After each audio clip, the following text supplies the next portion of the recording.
Kalaulah baginda Nabi alaihissalatu wassalam yang diajar langsung oleh Allah, yang berikan dia ilmu langsung dengan wahyu, tetap tidak bisa diterima oleh semua orang. Innallaha la yarfa'ul ilma intiza'an yantazi'uhu min qulubil ibad, walakin yarfa'ul ilma biqabdil ulama. Bahkan sebagian besar orang pada waktu Assalamualaikum warahmatullahi wabarakatuh.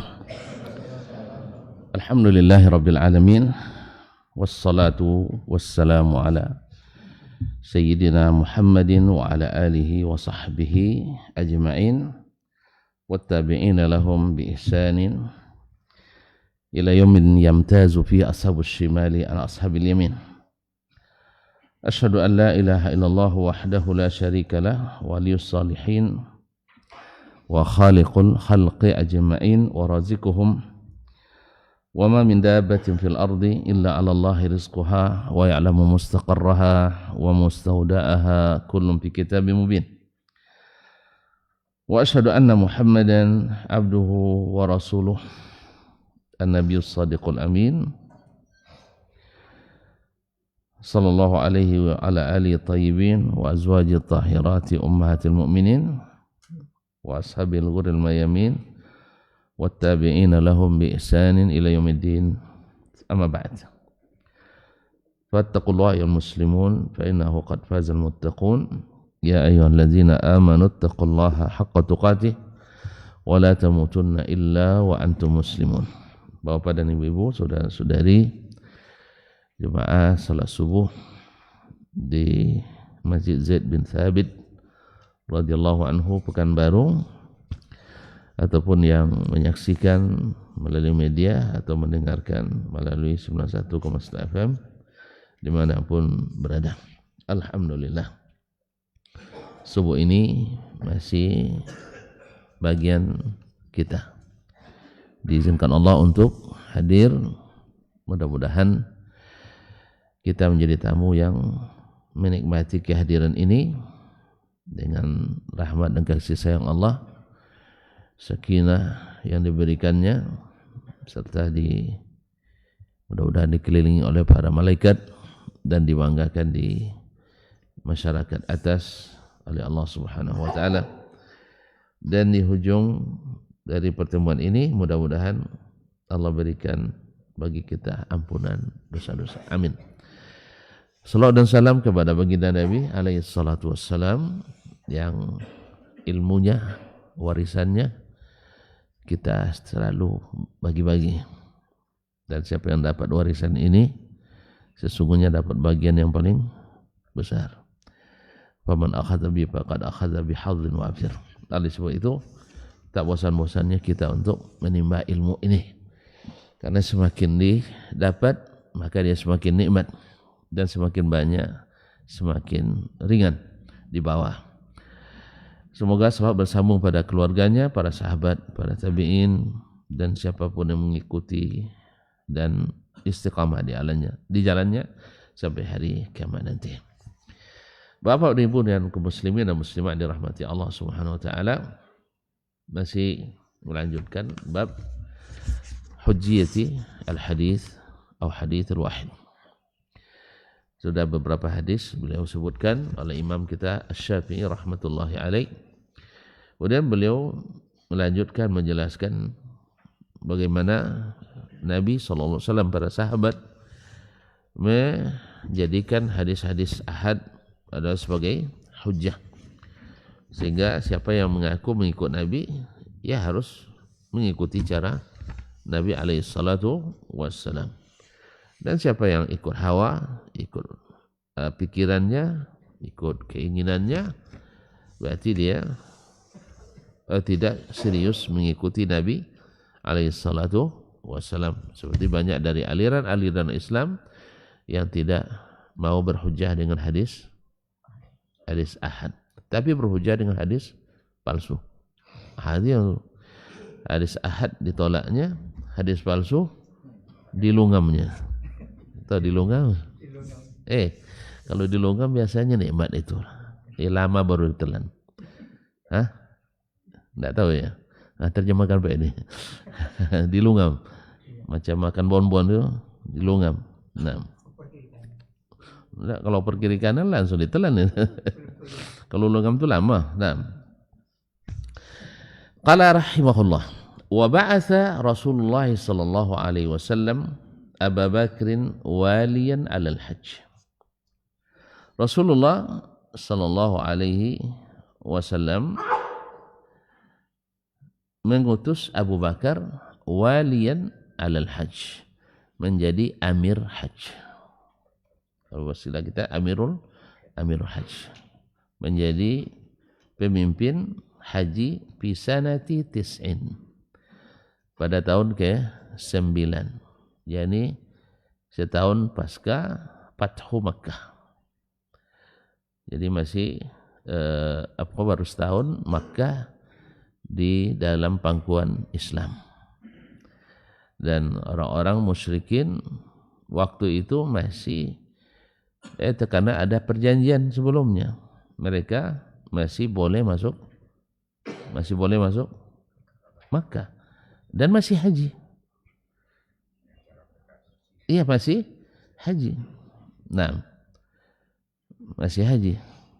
Makanya pengurus Masjidil Haram di masa jahiliyah semuanya Pak Haji. Semuanya Pak Haji. Yang dulu mempersekusi Nabi, memprovokasi masyarakat untuk tidak mendengarkan Nabi, semuanya adalah Pak Haji. Jadi itu kenyataan yang pahit memang.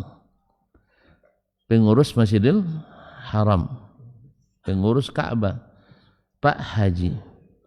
Ya, kalau ada Pak Haji yang ikut-ikutan menghalangi dakwah hari ini, aja kan, enggak usah heran. Jangan heran.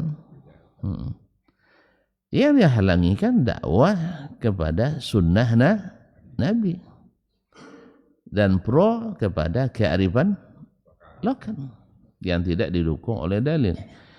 Dan kita tidak pula kontra dengan kearifan lokal. Kalau adat istiadat asalnya negeri kita ini, pada asalnya khususnya Melayu ini bagus asalnya, cuman masuk adat yang diadatkan atau adat yang teradatkan. Kadang-kadang sesuai dengan adat istiadat aslinya, kadang-kadang tidak sesuai. Seperti misalnya asalnya putri Melayu itu pemalu. Sah? Kalau sekarang? Saya tidak berani nilai.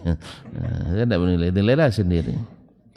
Artinya dulu kalau melihat anak bujang, dia akan masuk ke rumahnya. Kalau sekarang? Dikejarnya. Sudah Pak Haji pun masih dikejarnya juga. Nah, jadi berarti ada yang bergeser. Ada yang bergeser. Dulu perempuan Melayu yang coba-coba pakai celana jin. Takut dia sama jin, celananya dipakai. Nah, kalau sekarang enggak. Subhanallah. Jadi ada adat-adat yang sudah bergeser. Nah, apakah kita menyerah dengan yang seperti ini? Yang istiqamah tak akan menyerah. Tapi kebanyakannya berguguran di jalan. Sah? Enak. Kan celako gadi. Nah, coba. Pepatah, enggak apa lagi itu betulnya. Memang sudah berubah adatnya. Celako gadi, pulang sonjo. Iya, pulang senja hari itu bukan gadis yang baik. Dulu. Kalau sekarang, pulang subuh. Masih baik. Apa suka membantu masyarakat sekitar. Wirid Yasin aktif. Itu kadang Wirid Yasin yang jadi patokan. Jadi kegiatan-kegiatan ibu-ibu negeri ini ikut, walaupun pulang larut. Nah, celako bujang, nggak tahu lagi Pak ini. Celako gadi pulang sonjo, celako bujang gonja. Tahu gonja? Nggak tahu ya. Suka pindah-pindah. Hatinya sebentar di sini, besok di sana. Makanya kalau ada istilah anak bujang sekarang, Berganti-ganti tawi mengoleksi anak gadis orang. Enggak paham ya, alhamdulillah. Untung enggak paham. Tadi dibuat bulan itu. Tapi sekarang enggak. Orang gonta-ganti pacar biasa. Bahkan dianggap pria punya selera. Allah musta'an. Jadi banyak adat yang asli itu, ada istiadat itu berubah jadi adat yang diadatkan. Jadi dia bukan adat kita, tapi masuk diperangi oleh adat-adat barat, akhirnya seolah-olah menjadi kearifan lokal. Tentu lihat sendiri dulu anak-anak gadis itu, khususnya yang cantik lah ya. Kalau keluar rumah pakai merogu, nggak tahu juga. Bapak dah lupa banyaknya, gimana? Yang hanya kelihatan matanya saja, kelihatan matanya aja, cadar. Tak apa tujuannya, mungkin ada alasan. Jangan terpapar sinar ultraviolet, bisa juga kan. Tapi yang jelas mereka kalau keluar rumah itu tak kelihatan. Kalau sekarang? Hah? Jadi gimana lagi? Jadi oleh itu ini bukan adat kita. Yang seperti ini, yang adat yang tak benar ini yang kita kontra. Memang kontra kita katakan. Karena ini bukan adat kita. Bukan adat istiadat kearifan lokal yang arif, tapi kearifan lokal yang tidak arif, masuk dari jalur penjajah. Ya, baik penjajah dulu dengan fisik maupun sejarah penjajah dengan psikis, melalui tontonan, melalui wisata dan sebagainya. Jadi banyak biaya budaya yang harus kita korbankan gara-gara interaksi dengan budaya-budaya luar, dan kita tak kuat membendungnya. Oleh sebab itu kaum muslimin dan muslimat, itulah makanya terkesan kita tidak menyetujui budaya-budaya yang ada, bukan. Sebagaimana Nabi dulu sallallahu alaihi wasallam, bukan budaya Arab itu. Bukan budaya Arab menyembah patung asalnya. Lalu mereka bawa ke Jazirah Arab. Ambil dari mana? Dari Romawi. Romawi. Berarti budaya asli enggak? Budaya asli enggak? Makanya Nabi tidak ikut. Abu Bakar tak terlibat. Khadijah enggak masuk. Sah? Tapi kebanyakan ikut, terlibat. Padahal itu bukan kearifan lokal, tapi kearifan di luar yang dijadikan kearifan lokal. Ini adat yang diadatkan juga. Nah, ini yang diperangi oleh Nabi SAW. Adapun adat aslinya, seperti berani karena benar, merah lambang berani, ya, itu didukung oleh Nabi SAW. Atau biasa membela orang yang terzalimi, Nabi ikut. Jelas? Membangun kembali Ka'bah, ikut. Mendamaikan yang berselisih, Nabi ikut. Membantu orang yang kesulitan, Nabi ikut. Karena itu adatnya mereka. Sampai hari ini masih tercatat di UNDP, atau UNDP, United Nation. Ya, kalau bahasa jujurnya Nation kan? United Nation for Development People, Indeks Pembangunan Manusia, masih tercatat bangsa paling pemurah itu bangsa Arab. Bangsa pemurah, bangsa Arab. Alhamdulillah kita dapat titel bagus juga. Bangsa paling ponyogan. Bangsa paling panyogan. Enggak tahu, panjang tulang rusuknya. Enggak tahu juga. Kalau panjang tulang rusuk, payah dibungkukkan, payah bekerja. Tidak setuju tuan-tuan? Dirubah cara kita. Ya kan tidak setuju? Buat pula indeks pemanusia sendiri sah. Jadi bangsa Indonesia tercatat bangsa paling panyogan, paling pemalas, lepak. Nah, saya tidak setuju. Kan? Antum tidak setuju kan? Anda tidak setuju. Cuman gimana lagi? Kebanyakan setuju. Kebanyakan setuju. Ya. Kalau saya dibilang penyogan, tidak lah soal. Soalnya semalam baru jam 2:30 tidur. Jam 4 tadi udah bangun lagi. Penyogan juga lagi Pak. Sekarang udah ada di sini. Nah, sebentar lagi ada di sana. Bentar lagi terbang ke Jakarta. Habis itu ke Lampung. Disebut juga penyogan, tidak saya terima. Nah, kaum muslimin dan tuan-tuan juga tidak masuk penyogan. Buktinya selepas subuh ngaji. Kebanyakan? Itulah berarti kita alhamdulillah menyelamatkan bangsa ini insyaallah. Ikut menyelamatkan prestasi bangsa ini. Setuju kan? Iya tak? Ini tidak setuju nampaknya. Tidak setuju dengan saya atau tidak setuju dengan orang tuh? Dengan orang tuh ya? Dengan saya setuju kan? Alhamdulillah. Jadi kita hilangkan image itu. Kita bangun prestasi dengan ngaji di waktu subuh. Kalau subuh kita ngaji. Supaya tidak disebut dengan bangsa paling panyogan. Kok sampai ke situ tadi saya? Nah, pengurus Masjidil Haram adalah Pak Haji.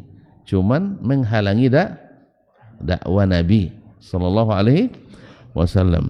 Tapi setelah Nabi berkuasa, tahun ke-8, mereka langsung dilarang? Tidak, diberi kesempatan. Kesempatan nak merubah kembali dari budaya lokal yang tidak asli ke budaya lokal yang asli.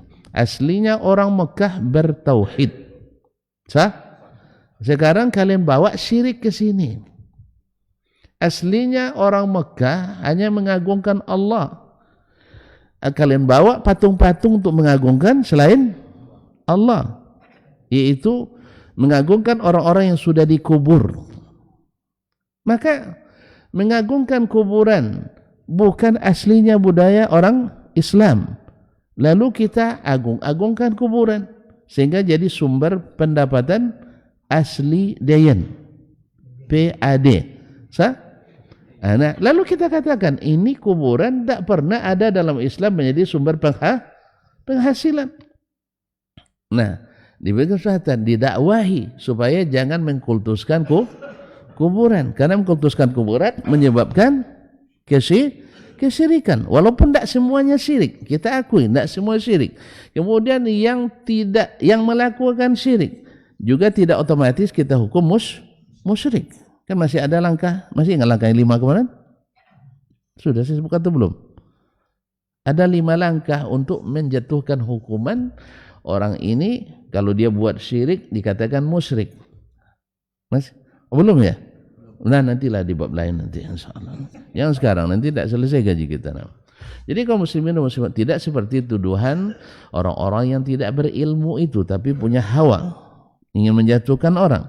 Ya, tidak berilmu dengan tentang kita, tentang ilmu kita, bahwa tidak semua pelaku syirik langsung dihukum musyrik.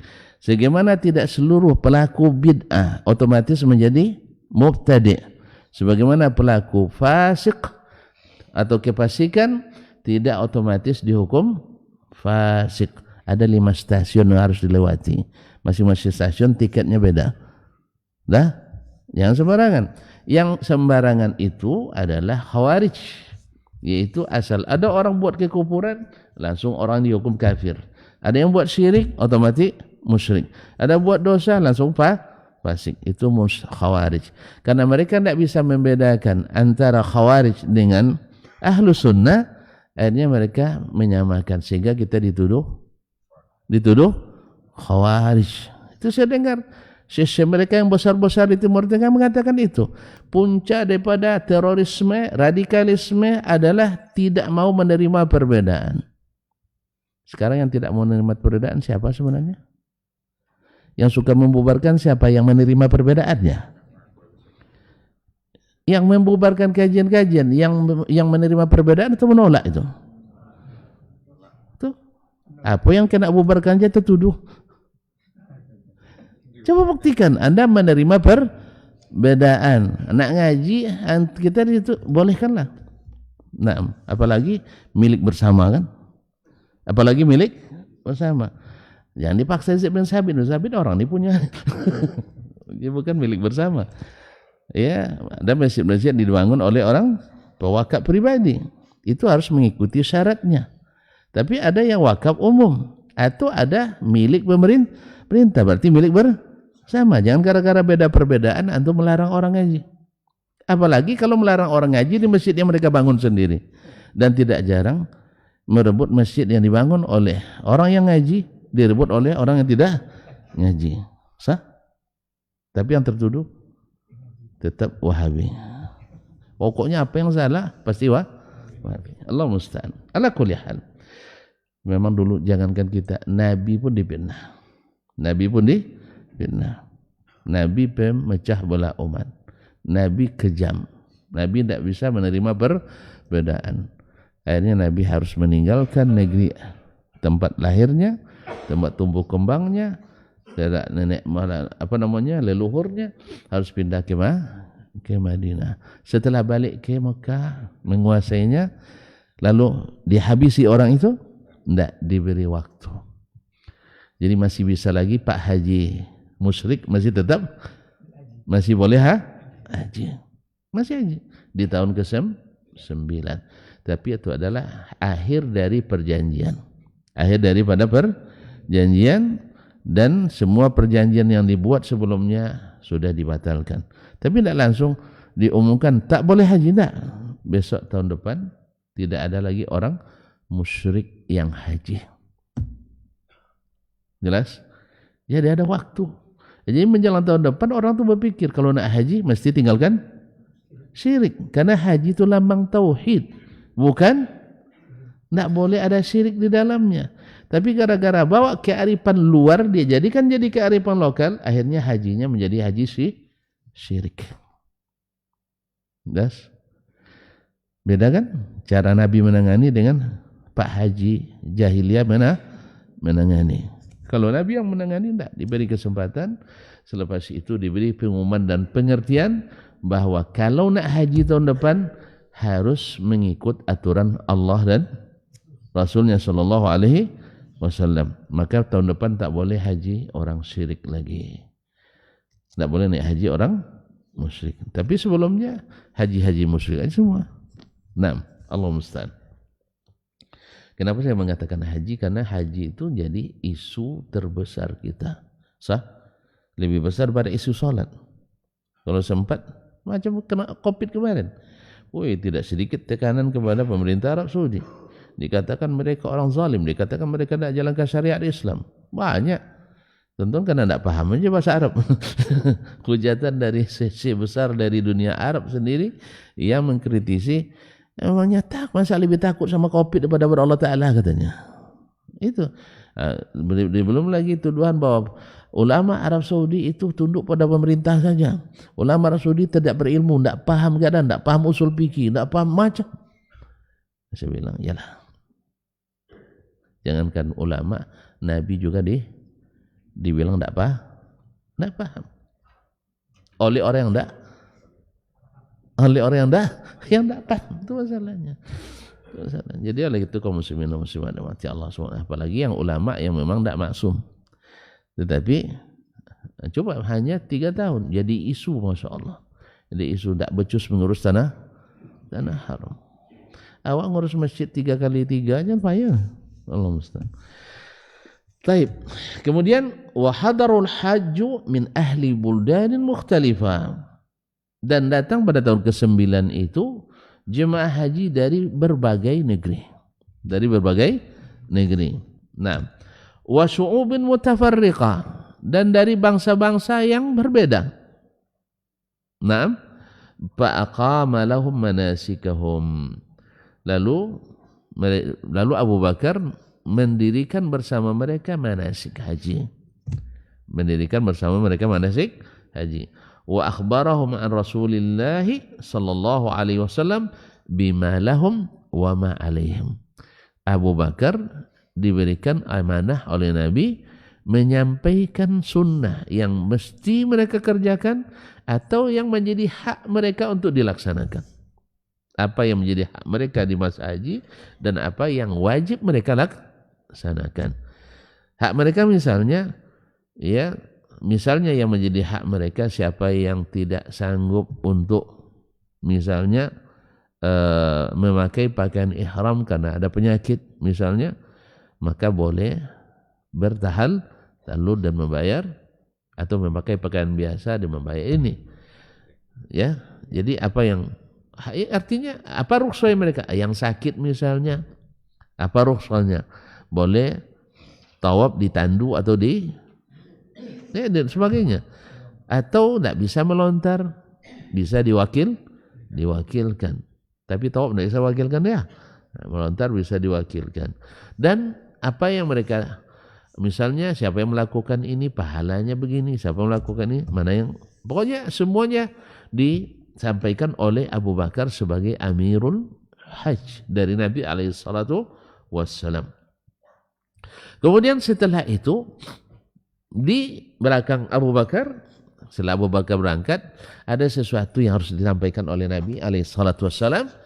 Wa ba'atha Ali ibn Abi Talib radhiyallahu anhu. Ya, setelah Abu Bakar duluan, ada hal yang mesti mustahak juga disampaikan oleh Nabi yang berkaitan dengan pengumuman kepada orang kaum musyrikin yang tadi kita jelaskan. Jadi kaum muslimin wa ba'atha Ali ibn Abi Talib fi tilka sanah. Allah utus Ali bin Abi Talib juga pada tahun itu, faqara alaihim fi majma'ihim yawman nahri ayatin min surati Bara'ah. Jadi setelah berangkat Abu Bakar turun surat Taubat, surat Taubah, bara'atu minallahi wa rasulihi, sampai tentang bahwa sesungguhnya orang-orang musyrikin adalah najis. Ya, maka fala yaqrabunnal masjidal haram ba'da 'amihim hadza. Tak boleh mendekati Masjidil Haram setelah tahun ini. Ada pengumuman yang paling pas di musim haji. Sah? Naam. Wa nabadha ila qaumin ala sawa, dan menyerahkan kembali kesepakatan yang sudah dibuat sebelumnya kepada orang-orang musyrikin tadi. Terus wa ja'ala lahum mudadan, dan mereka diberi muddah atau masa tenggat untuk memperbaiki atau untuk menyelesaikan perjanjian-perjanjian yang telah dibuat sebelumnya. Wa nahahum an umur, dan melarang mereka dari berbagai perkara. Di antaranya tadi adalah tidak boleh masuk tanah haram. Dan tanah haram di situ disebut al-masjidil haram. Min babit tasmiyatil ghalib.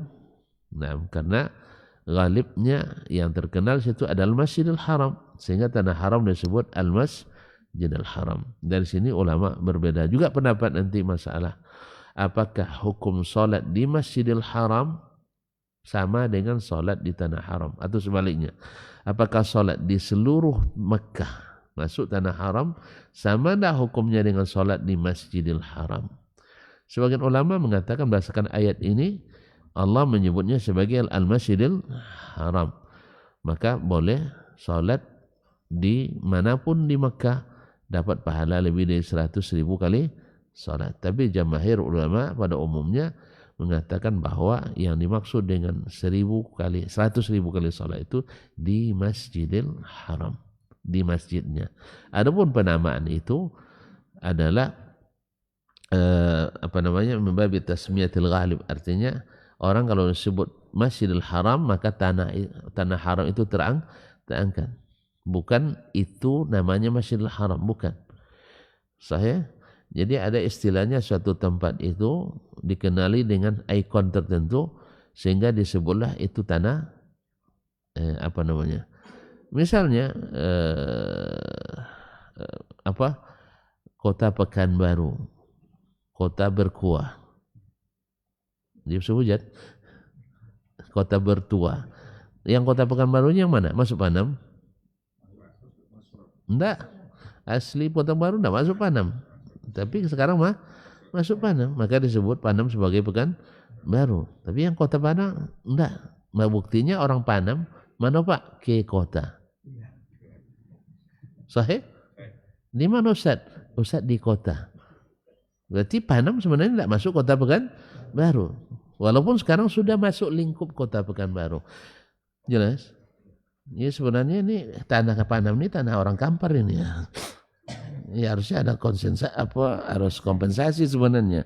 Cuman memang orang Kampar pemurah. Indonesia lah orang pemurah. Iya. Kalau kota Kuala Lumpur misalnya kota persekutuan itu harus bayar ke kerajaan. Ke Selangor. Harus bayar kerajaan bayar ke Selangor karena dia di wilayah Selangor. Kabarnya mahal juga dibayarnya. Apa istilahnya? Kompensasi. Awak tidak ada kompensasi. Lama-lama nanti kota Pekanbaru sampai ke Bangkinang. Iya, batasnya kan dipindah-pindah terus kan? Batas pindah terus. Habis itu diintimidasi pula orang Kampar kan. Ini wilayah kami. Kan ada wilayah sengketa juga antara kabupaten lain kan. Asalnya semuanya Kampar punya kan. Akhirnya masih bertengkar juga di masalah perbatasan. Subhanallah. Dan itu banyak bukan hanya di Kampar. Apa pula masuk sini. Itu jumlah mu'taridah la mahallala min al-i'rab. Wa nahaw man umur, lalu mereka dilarang untuk beberapa perkara. Yang paling itu adalah orang non muslim, orang musyrikin tidak boleh lagi haji tahun depan. Dan jangankan haji, masuk tanah haram juga tidak boleh. Walaupun mereka asli orang Mekah. Makanya alhamdulillah kebanyakan dari orang-orang Mekah di Fathu Mekah itu melihat akhlak Nabi alaihissalatu wassalam yang tidak menghabisi mereka, kebanyakan mereka masuk Islam. Termasuk diantaranya Abu Sufyan, anaknya Muawiyah, dan masih banyak termasuk Hindun Ishah yang dulu memusuhi Nabi alaihissalam. Mereka dulu ingin Nabi mati, tapi ketika Nabi berkuasa mereka terjaga. Walaupun Nabi dulu tertuduh haus darah. Makanya jangan takut dia dituduh asal antum memang tidak begitu. Tapi kalau antum memang asal nengok orang buat bid'ah langsung ahli bid'ahnya kan. Saya tidak ikut lagi tuh. Saya tidak ngajarkan itu atau lihat orang berbuat dosa besar langsung ini orang fasik nih, enggak. Atau lihat orang buat kekufuran langsung dihukum kafir, enggak.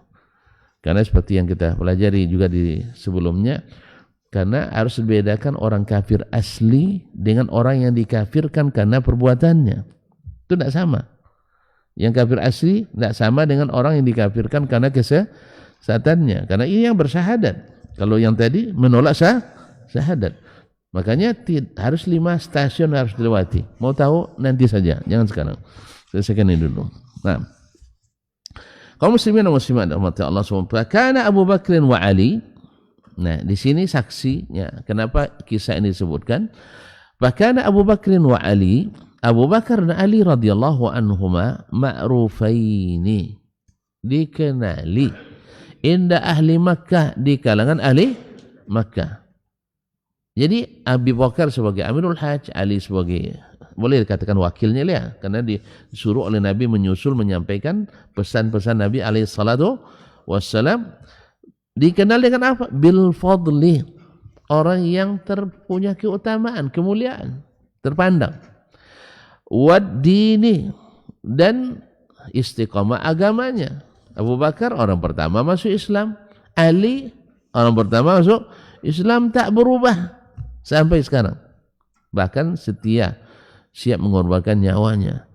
Terlihat ketika perang Khaybar, subhanallah, tidak ada bentengnya, tidak bisa dibuka. Nanti Nabi saya akan besok saya serahkan bendera ini pada seorang laki-laki yang mencintai Allah dan dicintai oleh Allah. Maka adalah kerugian besar bagi orang yang mencela Ali bin Abi Thalib radhiyallahu anhu. Karena Ali mencintai Allah dan Allah mencintainya. Maka yang cinta pada Allah mesti mencintai Ali. Dan yang dibenci oleh Allah mesti mungkin membenci Ali. Oleh sebab itu tidak ada yang membenci Ali kecuali munafik. Nasallallahu alaihi wasallam. Wa kana man jahilahuma au adahuma. Adapun jemaah yang belum mengenali mereka berdua, atau salah satu dari keduanya, mungkin ada yang kenal Abu Bakar, tidak kenal Ali, Atau kenal Ali, tidak kenal Abu Bakar. Mungkin saja. Khususnya mereka yang baru masuk Islam dari kabilah-kabilah yang jauh dari Mekah. Nah, minal hajj wajada man yukhbiruhu an sidqihima wa fadlihima. Mesti bisa bertanya kepada orang yang mengenali kemuliaan keduanya, bahwa mereka orang yang terpandang. Wa sidqihima, dan mereka adalah orang-orang jujur. Buktinya mereka jujur. Apa bukti orang jujur?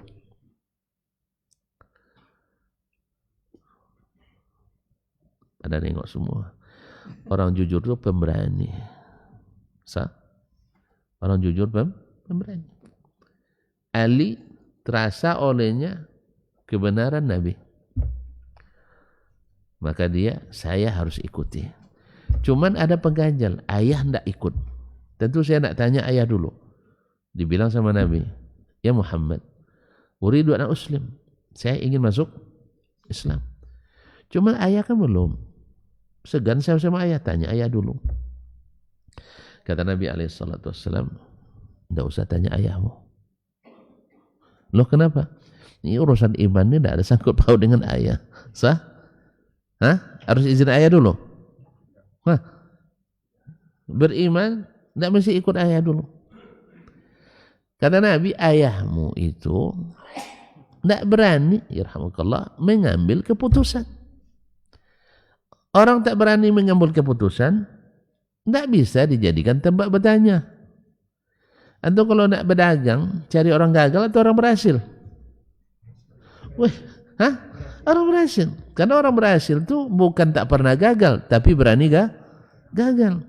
Tapi kalau tanya orang yang sekali gagal langsung berhenti, dia bilang, "Tidak usahlah, nanti kamu tertipu," katanya. Saya tertipu, maka tidak jadi, katanya kan. Kalau tanya pada orang yang sudah berhasil, saya memang sering tertipu, tapi saya berani gagal.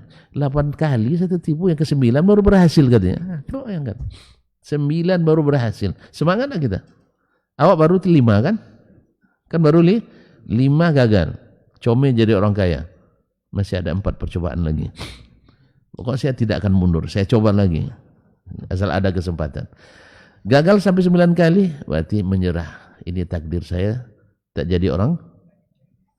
Ayo, alhamdulillah. Jadi kaum muslimin dan muslimat rahmati Allah. Jangan sedih ini. Ya kalau sudah takdir kita terima. Itulah gunanya kita belajar beriman pada takdir. Wa idza azamta fatawakkal 'ala Allah. Innallaha yuhibbul mutawakkilin. Jadi kalau ada yang tak kenal Ali, maka Ali langsung masuk Islam. Nah, anak kecil berani untuk menanggung resiko, itu bukan orang biasa, orang jujur. Jujur dengan imannya, jujur dengan dengan hatinya.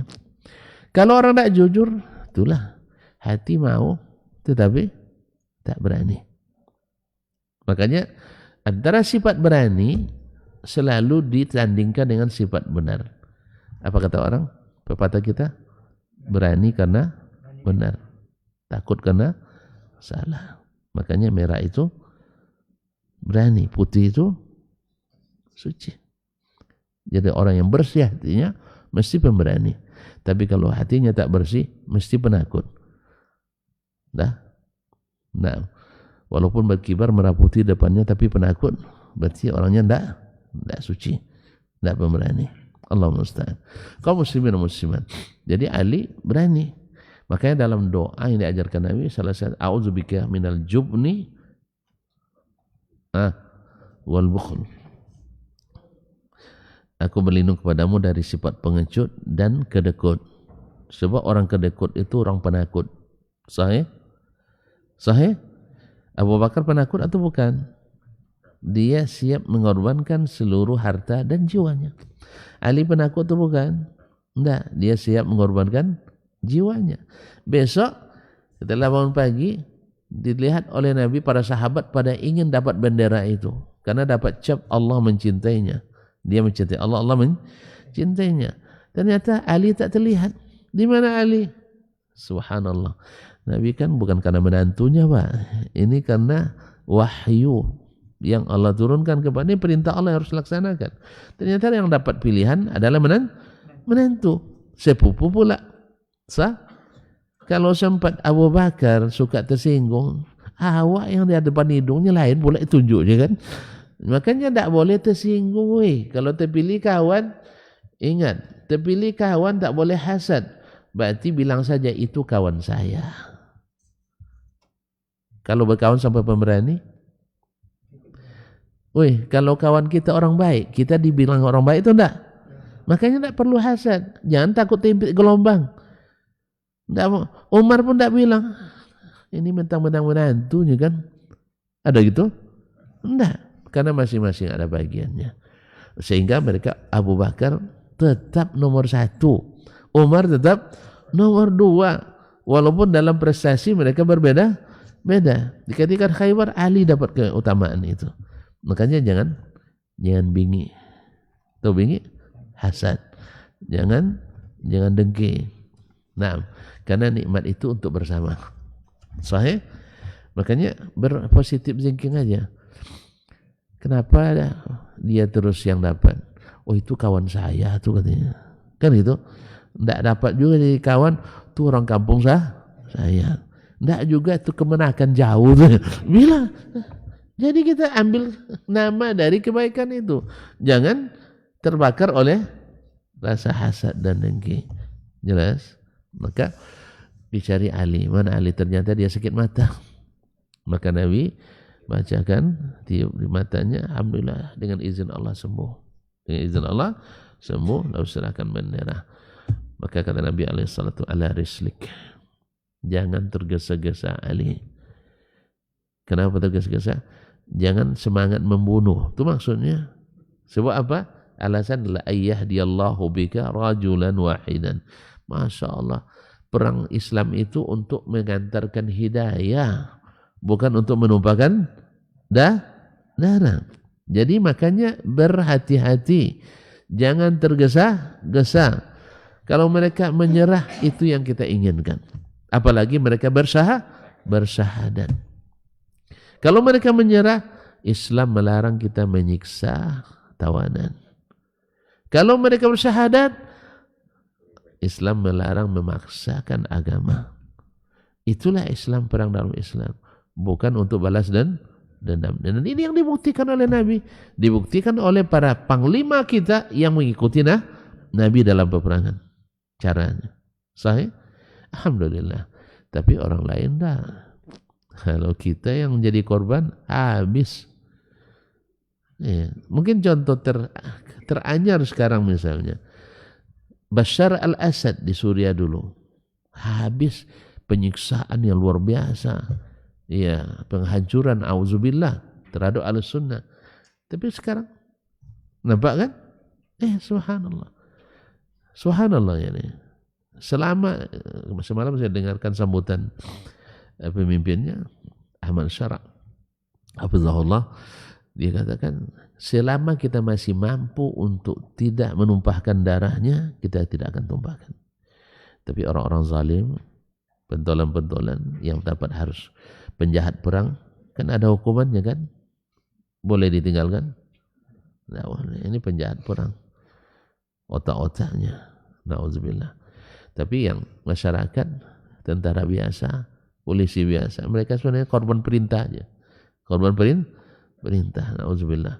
Ala kulli hal, beginilah adab yang harus dijaga dalam Islam. Ma'asyil kiram dimati Allah. Nah, kalau mereka jemaah tidak kenal dengan Ali, tidak kenal dengan Abu Bakar, pasti akan ada tempat bertanya, ini siapa ini? Abu Bakar itu gimana? Sehingga tahu jujurnya. Kenapa ini diketahui? Karena babnya riwayat dari Nabi.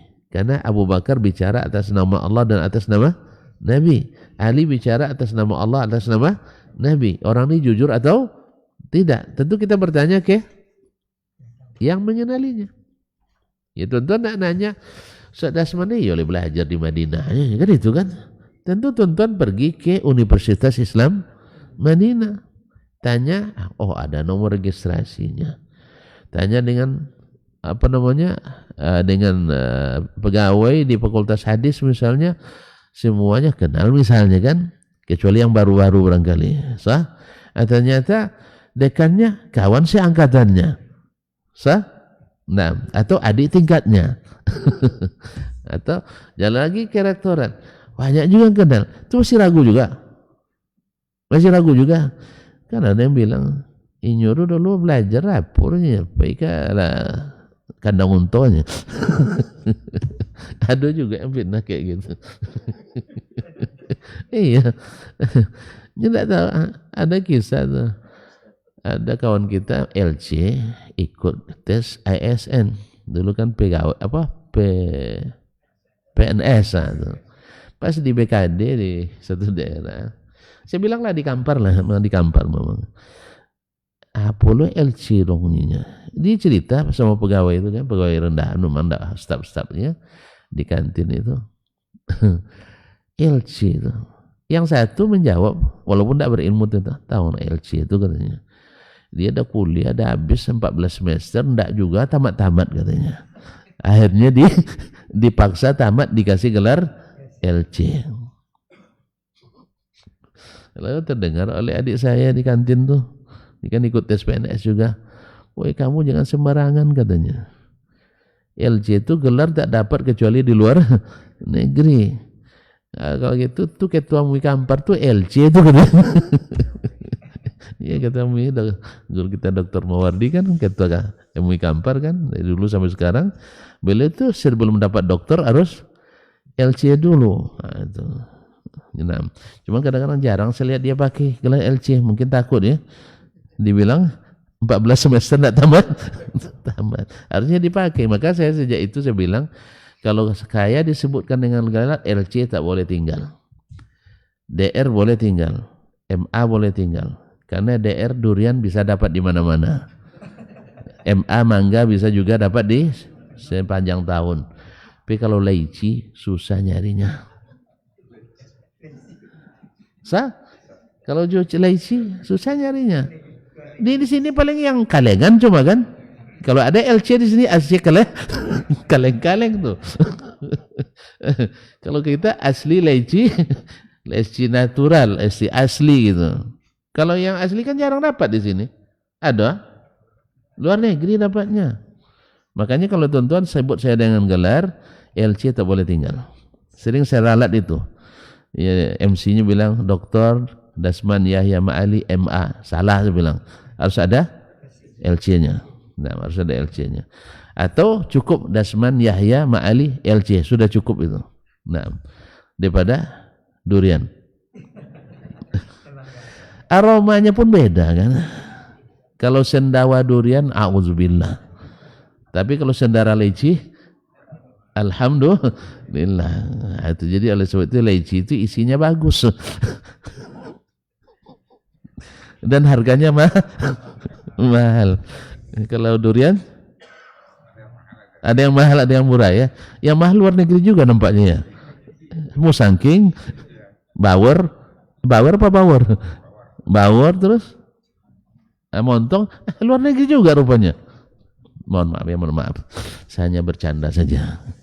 Karena yang mengatakan itu dulu anak saya. Ya, anak saya berdua waktu kecil dulu, umur 6 tahun 7 tahun kan. Ini bacanya DR itu apa bi katanya. DR itu durian katanya. Terus LC itu leci, MA mangga. Akhirnya saya pakai karena mereka lekatkan gelar itu. Nah, jadi oleh sebab itu kalau sebut gelar saya jangan lupa LC. Nah, tapi orang yang tidak tahu dibilangnya tadi itu kuliah ada 14 semester, habis jatah kuliah tidak tamat dikasih gelar LC. Nah, antum diluruskan sama adik saya. Tahu enggak kamu itu ketua MUI Kampar itu LC dulu sebelum MA-nya. Beliau jarang pakai gelar LC itu ya. Karena yang LC banyak lucu-lucu katanya. Allah musta'an. Baik, terima kasih. Masya Allah, tabarakallah. Kemudian, walam yakun Rasulullah liyab'atha illa wahidan al-hujjatu qa'imatun bi khabarihi ala man ba'atha ilaihi insyaallah. Tak mungkin Nabi mengutus 1-2 orang kecuali hujjah berdiri dengan mereka. Berdiri dengan mereka. Oleh sebab itu, ini juga menjadi dalil oleh Imam Asy-Syafi'i rahimahullah ketika jemaah ramai sekali di tahun ke-9 Nabi utus Abu Bakar sendiri. Kemudian disusul oleh Ali. Ini kan hadisnya semua ahad dari Nabi SAW dan harus dilaksanakan ketika beribadah haji. Itu tandanya bahwa berita dari Nabi asal sahih dari jalan orang-orang yang terpercaya tidak mesti mutawatir. Cukup dengan ahad saja. Wallahu ta'ala alam. Wa sallallahu ala nabiyyina Muhammad sallam. Masih ada pembahasan tapi besok lagi. Ya. Daripada tobat nanti kan lama sekali kan itu. Jadi kita cukup sampai di sini. Mudah Allah masih menakdirkan kita untuk bertemu kembali. Wallahu ta'ala alam. Wa sallallahu ala nabiyyina Muhammadin wasallam. Terima kasih dan mohon maaf. Wassalamualaikum warahmatullahi wabarakatuh.